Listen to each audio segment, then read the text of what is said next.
Ya, balik lagi di channel PDW Film, dan di video kita kali ini kita akan membahas alur cerita film yang berjudul A Tale Legendary of Libido.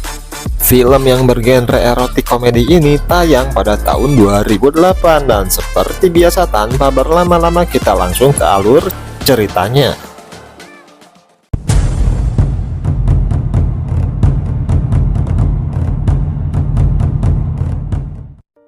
Di awal scene, kita akan diperlihatkan dengan seorang wanita yang sedang merengek ke sebuah patung keramat karena permintaan dia tidak terkabul, yaitu ingin mempunyai lelaki untuk pasangan hidupnya.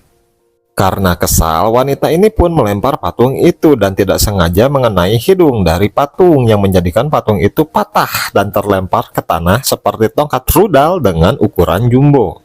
Seketika tongkat itu jatuh, secara ajaib bermunculan banyak pria dengan pakaian minim yang langsung melayani wanita ini secara beramai-ramai.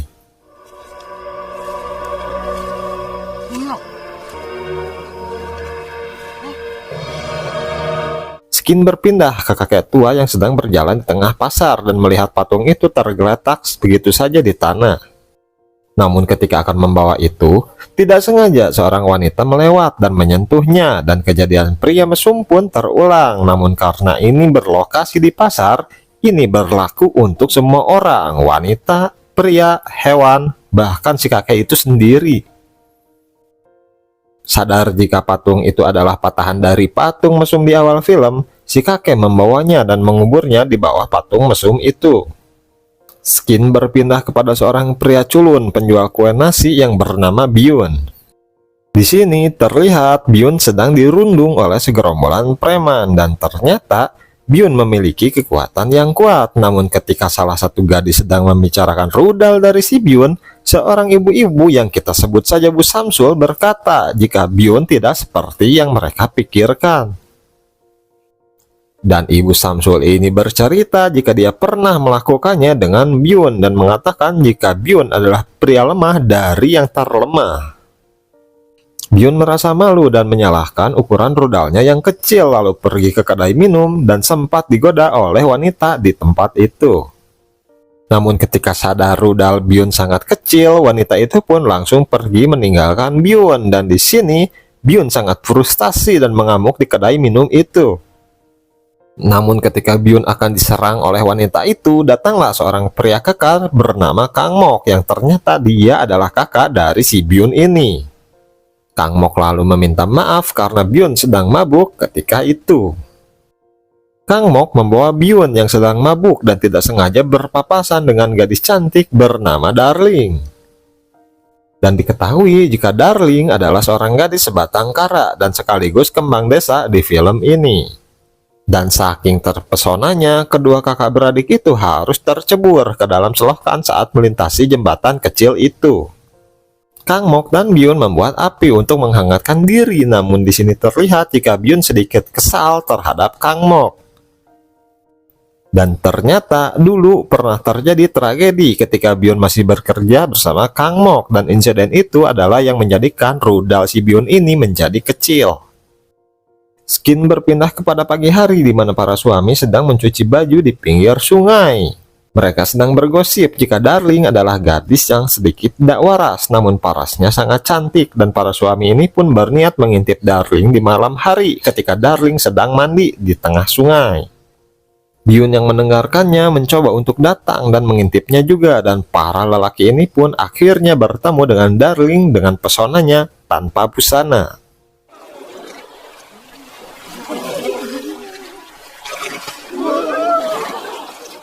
Di sini terlihat jika Byun jatuh cinta kepada Darling, dan setiap pagi Byun selalu mengirimkan Darling kue nasi di depan gubuknya.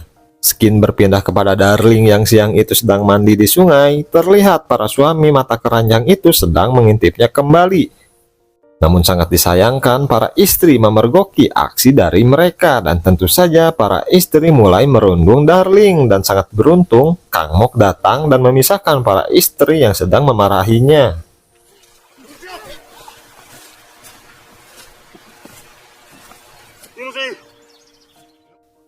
Siang berganti malam dan terlihat Kang Mok yang sedang mengobrol bersama Byun mengatakan jika mereka hanya punya 5 hari untuk mempersiapkan perkawinan. Kaget dengan itu, Byun menyangka jika Kang Mok menyembunyikan seorang wanita, dan benar saja ketika wanita itu disuruh keluar dari kamarnya, ternyata itu adalah Darling yang Kang Mok bawa pulang dari siang hari itu. Karena Byun menyukai Darling, dia pun marah dan pergi dari rumah, padahal Kang Mok akan mempersiapkan Darling untuk menikah dengan Byun, bukan dengannya. Skin berpindah kepada kakek tua di awal film dengan cucunya yang tidak sengaja terjerat oleh perangkap. Beruntung Byun yang sedang melewat berhasil menolongnya terlepas. Dan ketika mereka mulai akrab, si kakek tua tahu jika Byun mengalami masalah dengan rudalnya. Si kakek menyuruh Byun untuk menggali di bawah patung keramat dan menyuruhnya meminum seteguk anggur yang berada di tongkat rudal di awal film. Belum selesai si kakek berbicara, Byun langsung pergi dan menggalinya. Padahal si kakek memperingatkan jika dia meminum semua air itu akan menyebabkan bencana besar di desanya. Singkat cerita, Byun menemukan minuman itu dan tanpa berpikir panjang langsung meminumnya hingga habis. Yang jelas itu dilarang oleh si kakek. Lalu Byun pun mabuk tak sadarkan diri. Hari berganti pagi, ketika Byun sadar, dia langsung akan menuju rumah dan betapa kagetnya jika dia berpapasan dengan warga yang akan berperang dan semua pria di desa harus mengikuti wajib militer. Ketika Byun akan ikut, ternyata tugas itu sudah diambil oleh Kang Mok yang menjadikan Byun harus tetap tinggal di desanya.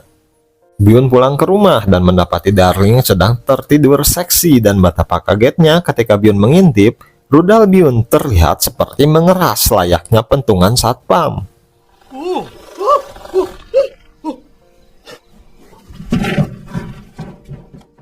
Byun mulai merasa aneh ketika tenaganya menjadi lebih kuat. Sampai dia meminum air di kolam hingga kering, bahkan air kencingnya bisa memadamkan kebakaran hutan, memotong air terjun sampai hingga ke matahari. Ketika Byun kencing, tidak sengaja seorang gadis di desanya melihatnya dan segera gosip itu menyebar dengan cepat. Para gadis yang tidak percaya mulai mengintip Byun dan terlihat Byun sedang melakukan juggling dengan rudalnya dan menghempaskannya ke angkasa.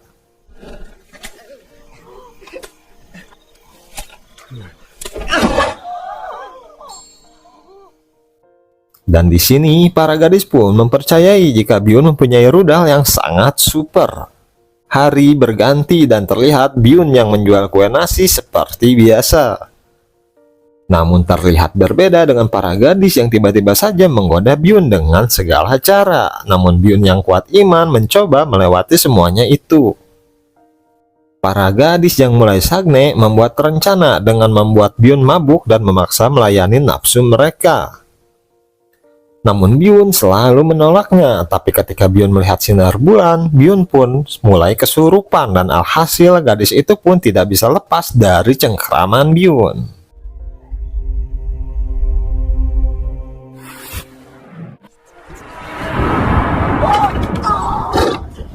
Setelah tragedi bercocok tanam ini, si wanita memberitahu semua gadis di desa, dan alhasil semua gadis di desa pun beramai-ramai mengantri untuk menunggu giliran bergenjot bersama si Byun ini. Hari berganti pagi dan terlihat Byun yang sudah menjadi populer di semua kalangan gadis, namun Byun tetap sedih memikirkan kakaknya yang pergi berperang menggantikannya. Skin berpindah kepada kaisar yang sedang mencari bakat rudal terpanjang dan terhebat. Dan salah satu wanita mengatakan jika Byun mempunyai kapasitas untuk mengikuti turnamen itu. Singkat cerita, sang raja menjanjikan jika akan mengirimkan kakaknya pulang jika Byun memenangkan acara turnamen tersebut. Dan pada siang hari, tibalah hari pertandingan dimulai. Sampai di mana Byun hampir kalah, namun dengan sigap sang selir merobek baju pelayan yang membuat Byun langsung perkasa dan melemparkan semua bola besi itu ke udara.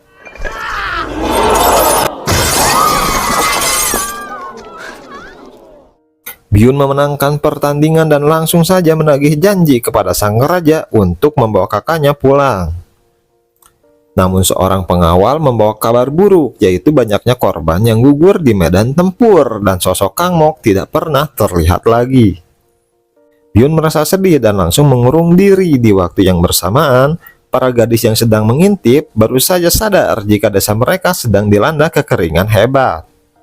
Lalu Skin berpindah kepada Darling yang terlihat kesakitan karena penyakit yang tidak jelas, dan seorang tabib mengatakan jika dia tidak bisa sembuh sampai menemukan air. Dan satu-satunya cara untuk membuatnya bertahan hidup lebih lama adalah dengan cara menggenjotnya secara brutal. Bingung, sedih, senang, atau enak, dan akhirnya Byun pun menancapkan rudalnya kepada si Darling ini. Singkat cerita, Darling sudah terlihat sehat kembali, namun Byun masih saja tidak merasa senang karena dia masih berpikir jika Darling adalah calon istri dari kakaknya. Berpindah kepada gadis desa yang tidak bisa mencuci karena tidak ada air di sini, diperlihatkan jika mereka semua mengalami mual yang merujuk kepada kehamilan dari anak si Byun. Skin berpindah kepada Pak Kades yang bertanya kepada si kakek agar mengakhiri musibah kekeringan ini, dan si kakek mengatakan jika ada satu cara, yaitu harus mengirim pria perkasa untuk bergenjot dengan seekor beruang di dalam goa keramat di desa itu.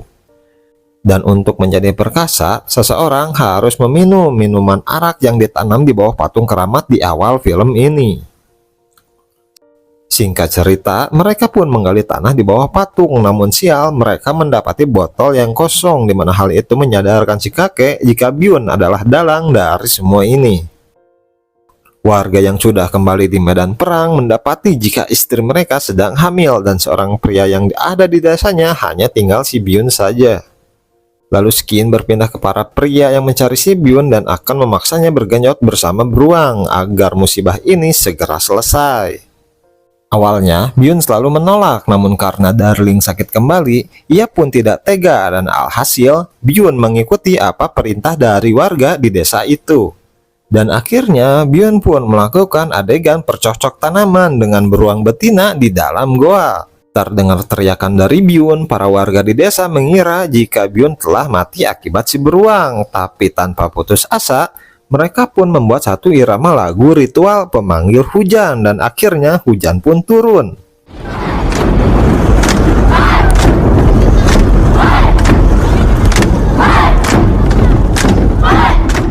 Terlihat wajah yang sangat senang dari para warga, dan mereka pun sangat berterima kasih kepada si Byun ini. Di akhir film terlihat jika para gadis desa sedang memanggil anaknya, dan ternyata mereka memiliki bakat yang diturunkan oleh ayahnya si Byun ini. Itu terlihat ketika mereka sedang kontes buang air kecil dan membuat seni air mahakarya yang indah, dan film pun selesai.